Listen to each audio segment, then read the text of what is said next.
بسم اللہ الرحمن الرحیم۔ میرے کالج کی امیر سہیلی روز اپنے گھر کا بنا ہوا فریش جوس میرے لیے لاتی، کہتی مجھے تمہاری صحت کی بڑی فکر ہے۔ خود کولڈ ڈرنک پیتی تھی۔ روز میں کالج کے بعد اس کے گھر جاتی تھی۔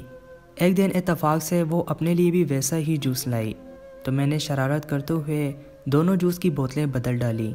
حیرت کا جھٹکا تب لگا جب دوست نے گھر جاتے ہی ہم اپنی زندگی میں بہت سے دوست بناتے ہیں۔ کچھ دوست جو ہوتے ہیں وہی نظر آتے ہیں اور کچھ آستین کے سانپ ہوتے ہیں جن کا پتہ ہمیں بہت دیر بعد چلتا ہے، تب سوائے پچھتاوے کے ہمارے ہاتھ کچھ نہیں آتا۔ کچھ ایسی ہی کہانی میری ہے۔ میرا نام نمرہ ہے، میں فیصل آباد کی رہنے والی ہوں۔ ہم 4 بہن بھائی تھے۔ میرے ابو اسکول ٹیچر تھے۔ ایک دن ان کی موت ہو گئی۔ باپ کا سایہ اولاد کے لیے ایک مضبوط دیوار کی مانند ہوتا ہے جو ہمیں زمانے کے ہر دکھ سے بچاتا ہے، کبھی گرم ہوا بھی نہیں لگنے دیتا۔ جب میرے باپ کی موت ہوئی تب میری عمر 10 سال تھی۔ میرے بھائی مجھ سے چھوٹے تھے اور ایک بڑی بہن تھی جو میٹرک میں تھی۔ ابا کی موت نے ہم سب کی زندگیوں پر اثر ڈالا تھا۔ اماں سلائی کرتی تھی لیکن اب ان کے کام میں تیزی آ گئی۔ وہ دن رات بس سلائی مشین پر ہی بیٹھی رہتی۔ وقت سے پہلے ان کے چہرے پر جھریاں پڑنے لگی تھی۔ ابو کی پینشن اور اماں کی سلائی سے ہمارا گھر چلتا تھا۔ ہماری تعلیم پر اماں کا بہت دھیان تھا۔ وہ ہر وقت فکر مند رہتی۔ ہمارا چھوٹا سا 2 کمروں کا گھر تھا جس کی حالت کافی خستہ ہو چکی تھی۔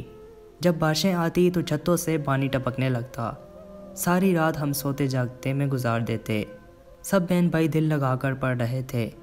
اماں شام کو ہم سب بہن بھائیوں کو بٹھا کر سمجھاتی، زمانہ بہت ہی خراب ہے، خود کو بچا کر چلنا۔ آج پڑھ لکھ لو گے کل کو تمہارے کام آئے گا، ورنہ دھکے کھاتے پھرو گے۔ تم لوگوں کے باپ کی جو زمین بنتی تھی اس پر بھی تمہارے تایا اور پھوپھی نے قبضہ کر لیا ہے۔ ہمارے پاس بس یہی چھوٹا سا گھر ہے۔ اپنی خواہشات کو لگام ڈال کر رکھنا تاکہ کبھی کسی کے آگے سر نہ جھکانا پڑے۔ تب ہمیں امی کی یہ سب باتیں سمجھ نہیں آیا کرتی تھی۔ امی ہمیں کہانیاں سنایا کرتی تھی، ہم سن تو لیتے لیکن کبھی بھی ہم نے اپنی ماں کے چہرے پر مسکان نہیں دیکھی تھی۔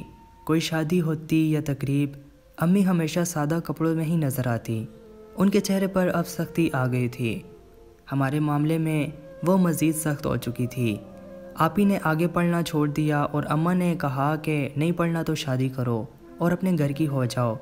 آپی نے پھر اماں کی دھمکی سے پڑھائی شروع کر دی۔ میں اپنے گھر کی ہونہار لڑکی تھی۔ میری ذہانت کی مثال ہمارے محلے والے بھی دیتے تھے۔ جب میٹرک کا امتحان اعلیٰ نمبروں سے پاس کیا تو میری ماں کا سر فخر سے بلند تھا۔ اب میں اور آپی مل کر بچوں کو ٹیوشن دیتے اور بھائیوں کو بھی پڑھاتے تھے۔ اماں کا بوجھ کافی کم ہو گیا تھا۔ پھر اماں نے ایک اچھے کالج میں میرا ایڈمیشن کروایا تھا۔ میں بہت خاموش طبیعت کی لڑکی تھی۔ کسی سے جاتے ہی دوستی کر لینا میری فطرت کا حصہ نہیں تھا۔ میں سائنس کے ساتھ پڑھ رہی تھی، اپنی کلاس کی ذہین طلبہ تھی۔ جب میری دوستی مائزہ سے ہوئی، وہ ایک امیر گھر کی لڑکی تھی۔ اس کا رہن سہن ہم سب لوگوں سے مختلف تھا۔ اسے پڑھائی میں مدد چاہیے ہوتی تھی یا کبھی کوئی کام ہوتا میں کرتی، جس سے آہستہ آہستہ ہماری دوستی ہو گئی۔ وہ میرے لیے آئے دن تحفے لے کر آتی، جس کو لینے سے میں انکار کرتی۔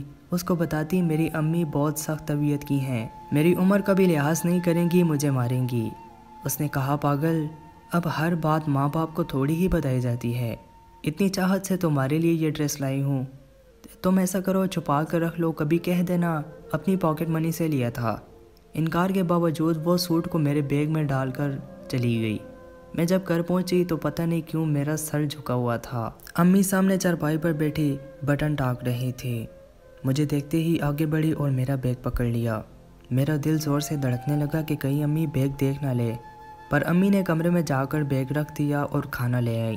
امی نے آج میری پسند کا کھانا بنایا ہوا تھا، پر اپنی ماں کے سامنے پہلی بار کھانا نہیں کھا رہی تھی۔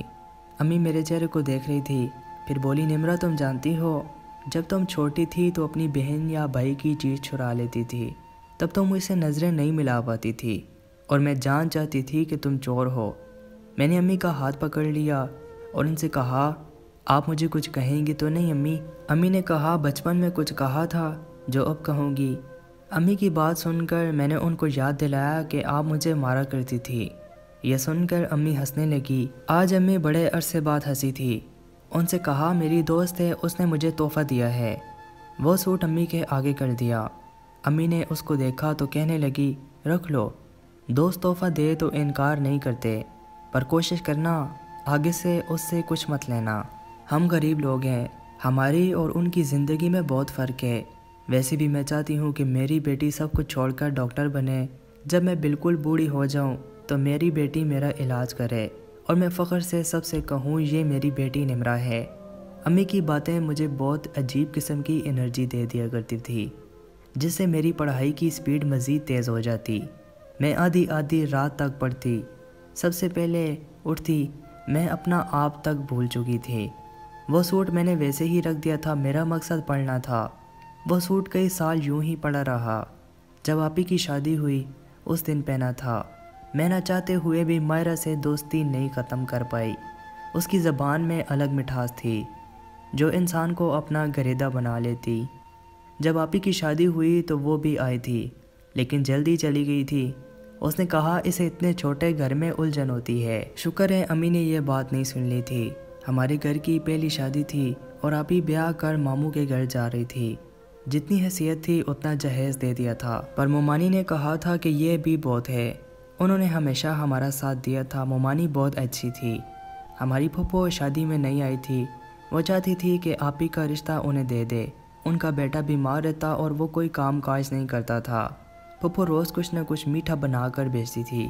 کبھی کچھ اقسام کی خوشبو بھی دے دیتی تھی. وہ جو دیتی تھی امی انہیں پھینک دیتی تھی. امی کہتی مجھے اس عورت پر ذرا یقین نہیں ہے. ایک دن پھپھو کی بیٹی نے کہا کہ آپی کی شادی میں جو سوٹ پہنا تھا وہ مجھے چاہیے, کالج میں فنکشن ہے, پہننا ہے. میں نے اٹھا کر دے دیا اور 5-6 دن بعد دینے آئی تو امی نے پکڑ کر وہ ایک غریب لڑکی کو دے دیا تھا. مجھے تو رونا آ رہا تھا, اتنا خوبصورت سوٹ تھا. مجھے امی کی سمجھ نہیں آئی تھی وہ ایسا کیوں کر رہی تھی. کبھی کبھی میں امی سے پوچھنے بیٹھ جاتی تو امی کہتی میں تمہاری ماں ہوں, تم میری ماں نہ بنو. تمہاری پھپھو اعلیٰ درجے کی جادوگرنی ہے, سارا خاندان ان کی کرتوتوں سے واقف ہے. میں نہیں چاہتی میرے کسی بھی بچے پر اس عورت کا سایہ بھی پڑے. ہمارے گھر کے ساتھ ایک گھر تھا جس میں کریم چاچا کی 2 بیویاں رہتی تھی. اس دن میں چھت پر چڑھ کر ان کا تماشا دیکھنے لگی. کریم چاچا کی پہلی بیوی دوسری بیوی کو برداشت نہیں کرتی تھی, جس کی وجہ سے پورے محلے میں آوازیں سنائی دیتی تھی. ان کے گھر کی لڑائی آئے دن بڑھ چکی تھی. کریم چاچا اب عورتوں کی طرح سر باندھ کر بیٹھ جاتے تھے. مجھے مفت کا شو دیکھنے کو مل جاتا تھا, وہی تو میں پہلے بھی برائے نام دیکھتی تھی, پر جب سے کالج جانا شروع کیا تھا طبیعت میں ایک شوخی سی آ گئی تھی. ہمارے چھتوں کے اوپر تھوڑے پردے کیے ہوئے تھے جن کی حالت ایسی تھی جیسے ابھی گر جائیں گے. اماں نے کچھ پیسے جمع کر کے چھتیں تو پکی کروا لی تھی, پر باقی گھر کا وہی حال تھا. شام کا یہ وقت اور ڈوبتا سورج میرا پسندیدہ منظر تھا. مجھے فطرت سے محبت بہت تھی. تبھی میری نظر سامنے والے کی گھر کی چھت پر پڑی. وہاں ایک لڑکا نہ جانے کب سے کھڑا مجھے گھور رہا تھا. جب اسے دیکھا میں بھاگ کر نیچے اتر آئی تھی اور دوبارہ کبھی جانے کا نام نہیں لیا تھا. کچھ دنوں سے کالج جاتے روز کوئی میرا پیچھا کرتا. میں بہت پریشان ہو گئی تھی. امی کو بتانا چاہتی تو وہ بھی پریشان ہو جاتی. اور ایک دن کالج سے چھٹی کے وقت ایک لڑکا میرے سامنے آ کر کھڑا ہو گیا تھا. میرے ساتھ میری دوست مائرہ بھی تھی. اس لڑکے نے مجھ سے کہا وہ بات کرنا چاہتا ہے, 2 منٹ سے زیادہ کا وقت نہیں لوں گا. میں گھبرا چکی تھی, میرے ماتھے سے پسینہ ٹپک رہا تھا. مائرہ نے کہا ڈرنے والی کیا بات ہے, ہاں بولو تم کون ہو, کیا چاہیے. اس لڑکے نے کہا میرا نام فرید ہے, میں نمرہ سے محبت کرتا ہوں اور رشتہ بھیجنا چاہتا ہوں. یہ سنتے ہی میری دوست مائرہ تالی بجانے لگی. مجھے سب بہت عجیب لگ رہا تھا. آتے جاتے لوگ بھی ہمیں دیکھ رہے تھے. اس نے اپنا نمبر مجھے دیا تھا اور یہ کہہ کر چلا گیا کہ میں آپ کے فون کا انتظار کروں گا, پر اس کے سامنے میں نے نمبر پھاڑ کر پھینک دیا تھا. میری زندگی کا یہ مقصد نہیں تھا. میں ایک شریف ماں کی بیٹی تھی اور بیٹیوں کا زیب نہیں تھا وہ اپنی عزتوں کو ایسے لوگوں کے لیے پامال کریں جن سے کوئی رشتہ ہی نہیں. میں اب پریشان رہنے لگی تھی. میری پڑھائی بھی ڈسٹرب ہو رہی تھی. میں ان راستے پر چلنا نہیں چاہتی تھی. پھر بھی بار بار فرید کے بارے میں سوچنے لگی, پر جب اپنی ماں کا چہرہ دیکھتی ہر خیال کو اپنے دماغ سے نوچ پھینکتی. کتنے دن سکون سے بیت گئے. ایک دن فرید پھر آیا، اس نے کہا وہ بیٹھ کر بات کرنا چاہتا ہے۔ میں نے صاف انکار کر دیا اور ایک تھپڑ اس کے منہ پر رسید کیا۔ میری دوست میری طرفداری کرنے کے بجائے اس لڑکے کی سائڈ لینے لگی۔ مجھے بہت برا لگا، میں اب اس سے بھی دور دور رہنے لگی تھی۔ میری امی بھی سمجھاتی اپنی سہیلی سے دور رہا کرو، پتہ نہیں کیوں مجھے اچھی نہیں لگتی۔ امی سے بحث کرنے لگ جاتی، ایک ہی تو سہیلی ہے میری، آپ کیا چاہتے ہیں اب میں اکیلی ہو جاؤں؟ ماہرہ نے معافی مانگی اور کہا تمہیں اس انسان کی قدر کرنی چاہیے، دیکھا نہیں کتنی محبت کرتا ہے تم سے۔ آج کل ماہرہ کی زبان پر بس فرید کا نام ہوتا، اور فرید نے پتہ نہیں کیسے میرے بھائی سے دوستی کر لی، ہمارے گھر آنے لگا اور دیکھتے ہی دیکھتے امی بھی اس کی تعریفیں کرنے لگی۔ فرید امیر گھر کا لڑکا تھا پر اس نے کبھی شو نہیں کیا تھا، اس کی مالی حیثیت کیا ہے مجھے بھی بہت دیر بعد پتہ چلا تھا۔ میرا چھوٹا بھائی نے FSC کیا تھا، جاب ڈھونڈ رہا تھا جب اس کی ملاقات فرید سے ہوئی تھی اور دونوں دوست بن گئے۔ فرید کی مدد سے بھائی کو جاب ملی تھی، جبکہ صرف FSC کرنے والوں کو کوئی جاب بھی نہیں دے۔ امی کہتی یہ بھی فرید کا احسان ہے۔ اس کی تعریفیں سن سن کر میں بھی نچاتے ہوئے فرید کے بارے میں سوچنے لگی، اور آہستہ آہستہ ہماری بات چیت ہونے لگی اور پسند محبت میں بدل گئی۔ ہمارے کالج موبائل لے جانے کی اجازت نہیں تھی، پر جب سے محبت میں پڑی تھی موبائل چھپا کر لے جاتی، فری پیریڈ میں فرید سے باتیں کرتی۔ میں پڑھائی بھول چکی تھی، محبت واقعی انسان کو نکما بنا دیتی ہے۔ اب میں امی سے بھی باتیں چھپانے لگی، پر کہتے ہیں نا ماؤں سے کچھ نہیں چھپتا۔ ایک دن امی نے کہا یہ عمر ایسی ہوتی ہے انسان خواب دیکھنے لگتا ہے، خواب دیکھنا غلط بات بھی نہیں ہے، پر جب انسان غلط راستوں پر چلتا ہے تو اس کا انجام بھی بہت برا ہوتا ہے۔ جب سے تم نے کالج جانا شروع کیا میں نے تم پر ہر سختی ہٹا دی۔ مجھے لگا میری بیٹی سمجھدار ہو چکی ہے، اپنا اچھا برا سمجھتی ہے۔ وقت کی ٹھوکر انسان کو بہت کچھ سکھا دیتی ہے، پر تم جن راستوں پر نکل پڑی ہو کیا انجام جانتی ہو؟ یہ نہیں کیسے امی کو سب پتہ چل گیا تھا۔ کئی بار آئینہ دیکھتی کیا میرے چہرے پر لکھا نظر آتا ہے۔ میری ماں کی باتوں نے آنکھوں سے پٹی کھول دی تھی۔ میں نے موبائل بند کر دیا تھا اور فرید سے کہہ دیا اپنے گھر والوں کو بھیجے ورنہ بھول جائے۔ اس نے کہا جیسے امی عمرے سے آتی ہے وہ پہلے تمہارے گھر آئے گی، تم میرا انتظار کرنا، بہت محبت کرتا ہوں تم سے۔ محبت انسان کی کمزوری بھی ہوتی ہے اور طاقت بھی، پر جب یہ کمزوری دوسروں کے ہاتھ لگ جائے تو ہمیں ایسی سزا دیتی ہے جس کا ہم نے سوچا بھی نہیں ہوتا۔ میں آج کل بہت خوش تھی، ہواؤں میں اڑ پھر رہی تھی۔ 2 دن بعد فرید کے ماں باپ میرے گھر آنے والے تھے۔ امی بھی اب میری خوشی میں خوش تھی۔ امی سے وعدہ کیا تھا پہلے ڈاکٹر بنوں گی پھر شادی کروں گی۔ مجھے اپنی ماں اپنے بھائیوں کے لیے بہت کچھ کرنا تھا۔ میرا چھوٹا بھائی BSc کر رہا تھا، ساتھ ہی ساتھ ایک بینک میں جاب کرنے لگا تھا۔ اس نے اپنی ذمہ داری خود اٹھا لی تھی۔ سب امی کی تربیت کی تعریفیں کرتے۔ میری زندگی میں تباہی آنے والی تھی جس کا کبھی سوچا نہیں تھا۔ محبت نے دھوکہ دینا تھا یا دوستی نے، یہ وقت نے میرے سامنے لا کر رکھ دیا تھا۔ اگلے دن کالج گئی تو ماہرہ نہیں آئی تھی۔ چند دن میں فرید کے گھر والے آ رہے تھے، اس کا نمبر بھی بند تھا۔ میں شام کو امی کو بتا کر ماہرہ کے گھر چلی گئی۔ وہ بیڈ پر لیٹی تھی، اس کے سر پر چوٹ لگی ہوئی تھی اور عجیب حالت تھی۔ مجھے دیکھتے ہی میرے گلے لگ کر پھوٹ پھوٹ کر رونے لگی۔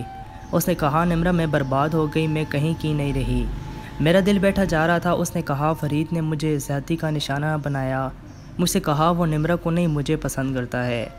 جب اس سے کہا نمرہ میری دوست ہے یہاں سے چلے جاؤ تو اس نے میرے ساتھ زبردستی کی اور گھر والوں نے ہمارا نکاح کر دیا۔ یہ خبر تھی یا کیا؟ میرا سر چکرانے لگا، اپنی دنیا ہلتی محسوس ہو رہی تھی۔ میں اندھا دھن وہاں سے کسی کی بھی پرواہ کیے بغیر بھاگ نکلی۔ جب گیٹ کے باہر فرید نے میرا ہاتھ پکڑ لیا، چند دن میں اس کی حالت ایسی ہو گئی تھی جیسے کسی لمبی مسافت سے آیا ہو۔ وہ اپنی صفائی دے رہا تھا، میں اسے دھکا دے کر گھر آ گئی۔ مجھے کوئی سمجھ نہیں آ رہا تھا، میری محبت نے ہی مجھے رون دیا تھا۔ میری ماں بہت خوشی خوشی تیاری کر رہی تھی، میں اب کس کس کو جواب دیتی؟ ہر وقت فرید فرید کرنے والی کے ساتھ فرید نے کیا کیا؟ اس نے میرے جذبات کے ساتھ ساتھ میری ہی دوست کو اپنی ہوس کا نشانہ بنا لیا۔ میں اپنی ماں کے گلے لگی، ایسے رو رہی تھی جیسے کوئی مر گیا ہو۔ محبت انسان کو اندرونی موت مارتی ہے، ہم سے ہمارے خواب، خوشیاں، احساسات سب چھین کر ہمیں ایک اذیت دیتی ہے جس میں ہم ساری عمر اندر ہی اندر جلتے رہتے ہیں۔ مجھے محبت راس نہیں آئی تھی، میں ہر مقام پر جیتنے والی اپنے نصیبوں سے ہار گئی تھی۔ محبت مجھے کھا رہی تھی اور میری ماں مجھے دیکھ دیکھ کر تڑپ رہی تھی۔ ایک وقت لگا تھا مجھے سنبھلنے میں برزخم ابھی تازے تھے۔ میں بہت بدل چکی تھی، اپنی دوستی پھر بھی ختم نہیں کی تھی۔ ماہرہ کے ساتھ اس بیچاری کا کیا قصور تھا؟ وہ تو کسی کے ظلم کا شکار ہو گئی تھی۔ وہ کافی عرصہ آئی نہیں، اس کی پڑھائی کا 1 سال ضائع ہو چکا تھا اور کچھ عرصے بعد اس نے دوبارہ پڑھائی شروع کر لی۔ وہ بدل چکی تھی، خوش نظر آتی تھی اور روز اپنے گھر کا بنا ہوا فریش جوس میرے لیے لاتی، کہتی مجھے تمہاری صحت کی بڑی فکر ہوتی ہے، اور وہ خود کولڈ ڈرنک پیتی تھی۔ وقت کے ساتھ ساتھ ہماری دوستی بھی بہت گہری ہوتی گئی۔ کبھی وہ ہمارے گھر آ جاتی تو کبھی میں اس کے گھر چلی جاتی۔ وہ ابھی کالج میں تھی اور میں یونیورسٹی پہنچ چکی تھی، مگر پھر بھی اس کے گھر چلی جاتی تھی۔ امی سے بھی اجازت لے لی تھی، مجھے امی کچھ نہیں کہتی تھی۔ میں اپنی ماں کا خواب پورا کرنے کے بہت قریب تھی۔ میری دوست 1 سال میرے پیچھے رہ چکی تھی، لیکن ہماری دوستی میں پھر بھی کوئی فرق نہیں پڑا تھا۔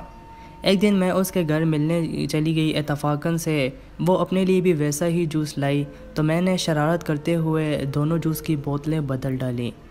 جب وہ کال سن کر واپس آئی تو جوس اٹھا کر ایک ہی گھونٹ میں پی گئی، لیکن حیرت کا جھٹکا تب لگا جب وہ تڑپنے لگی۔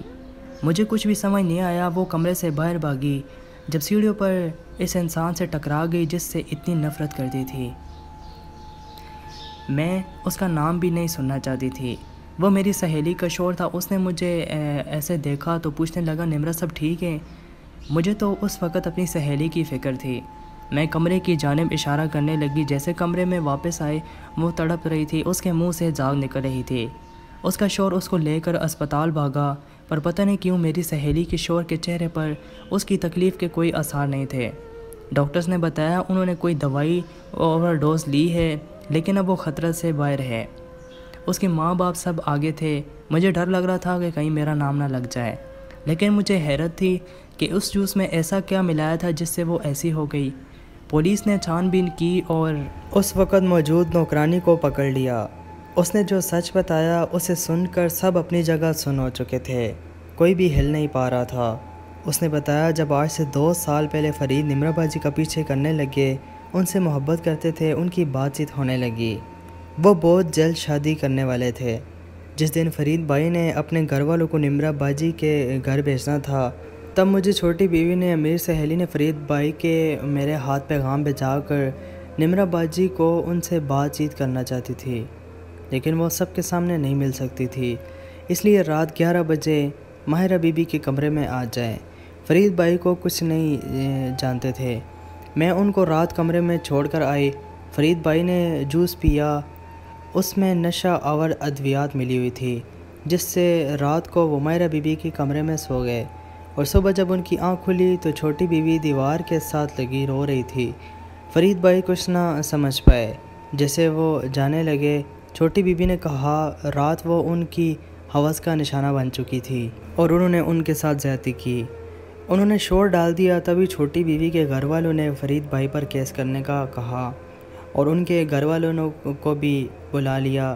ان کے سامنے مجھ سے گواہی لی گئی۔ میں نے جھوٹی گواہی دے دی کہ فرید بھائی خود کمرے میں گئے اور دروازہ بند کر لیا۔ میں دروازہ پیٹتی رہی، پر چھوٹی بیوی کی چیخ کی آوازیں آ رہی تھیں۔ سچائی کوئی بھی نہیں جانتا تھا۔ انہوں نے سب نمرہ باجی اور فرید بھائی کو الگ کرنے کا منصوبہ بنایا تھا۔ چھوٹی بیوی سے کبھی نمرہ باجی کی کامیابی برداشت نہیں ہوئی تھی۔ فرید بھائی کو لے کر بھی ان کا یہی حال ہے۔ دن رات وہ حسد کی آگ میں جلتی، مجھ سے جوس میں دوائی ملوا کر جس سے نمرہ باجی بانجھ ہو سکتی تھی، لیکن میں نے کبھی وہ دوائی مکس نہیں کی تھی۔ میری بیٹی کا نام بھی نمرہ تھا۔ میں ڈر گئی تھی کل جب چھوٹی بیوی نے مجھے کل دوائی کی شیشی دی اور کہا کہ اس کو جوس میں ملا کر لے آؤ۔ میں نے دونوں جوسوں میں وہ ملا دی تھی، پر نمرہ باجی کے پینے سے پہلے وہ جوس چھوٹی بیوی پی گئی۔ میں ان کے ہر راز کی گواہ ہوں۔ مجھ سے گناہ کرواتی رہی۔ جب ان کی شادی کو کافی عرصہ ہو گیا تو وہ کسی سے بات کر رہی تھی کہ وہ بانجھ ہے، اور وہ کبھی بھی نمرہ باجی کو آگے بڑھتا نہیں دیکھ سکتی تھی۔ میں اب اور ان کا ساتھ نہیں دے سکتی تھی، اس لیے میں نے ساری دوائیاں ڈال دی تھی اور معافیاں مانگ رہی تھی، اور سب اس کو ایسے دیکھ رہے تھے جیسے اس نے سب کو پتھر بنا دیا ہو۔ میں روتے ہوئے وہاں سے بھاگ گئی تھی۔ میری دوست جس کے ساتھ میں مخلص رہی اس کے سوا کسی سے دوستی نہیں کی۔ وہیں آستین کی صاحب نکلی، وہ مجھے کہہ دیتی اسے فرید سے شادی کرنی ہے، میں درمیان سے ہٹ جاتی۔ مجھے اپنے پیچھے فرید کی آواز میں آ رہی تھی، وہ مجھے پکار رہا تھا، میں پاگلوں کی طرح تیز بھاگ رہی تھی۔ اپنی ماں کی بات یاد آ رہی تھی، کبھی کسی انسان پر اتنا اعتبار نہیں کرنا چاہیے کہ وہ آپ کو توڑ دے، آپ کے ساتھ کھیل جائے۔ رشتہ کوئی بھی ہو اسے اس کی حد میں رکھنا چاہیے۔ میں ایک بار پھر سے ٹوٹ گئی تھی، اتنے سال اپنی محبت کو بے وفا سمجھتی رہی اور دوستی پر مان کرتی رہی، پر میں تو نہیں جانتی تھی لوگ میری سادگی کا اور میری مخلصی کا فائدہ اٹھا رہے ہیں۔ فرید بھاگتا ہوا میرے برابر پہنچا تھا، میرا راستہ روکے کھڑا تھا۔ فرید نے کہا، نمرہ میری محبت جھوٹی نہیں تھی، پر تم نے اپنی دوست کا یقین کیا، مجھے چھوڑ دیا۔ میں آج بھی تم سے محبت کرتا ہوں، تمہارا انتظار آخری سانس تک کروں گا۔ میں نے اسے جانے نہیں دیا، اس کا ہاتھ پکڑ لیا۔ میں ڈاکٹر بن گئی تھی، اپنی ماں کا خواب پورا کیا تھا۔ میری فرید سے شادی ہوئی، 3 سال ہو چکے تھے، ہمارا ایک بیٹا تھا، پر دوستی کے نام پر جو کھیل کھیلا گیا، مجھے دوستی لفظ سے بھی نفرت ہو گئی۔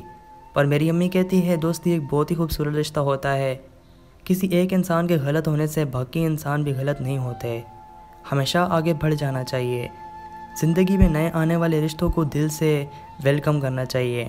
میں اپنے شوہر کے ساتھ بہت خوش ہوں۔ میری سہیلی کو جب فرید نے طلاق دی تھی، اس سے اپنی توہین برداشت نہیں ہوئی۔ ہماری شادی کا سن کر وہ بہت غصے میں گھر سے نکلی تھی، جس پر اس کا کار ایکسیڈنٹ ہو گیا۔ سر پر چوٹ لگنے کی وجہ سے وہ اپنے ہوش کھو بیٹھی، پاگل ہو گئی۔ آج بھی وہ سڑکوں پر پھرتی نظر آتی ہے۔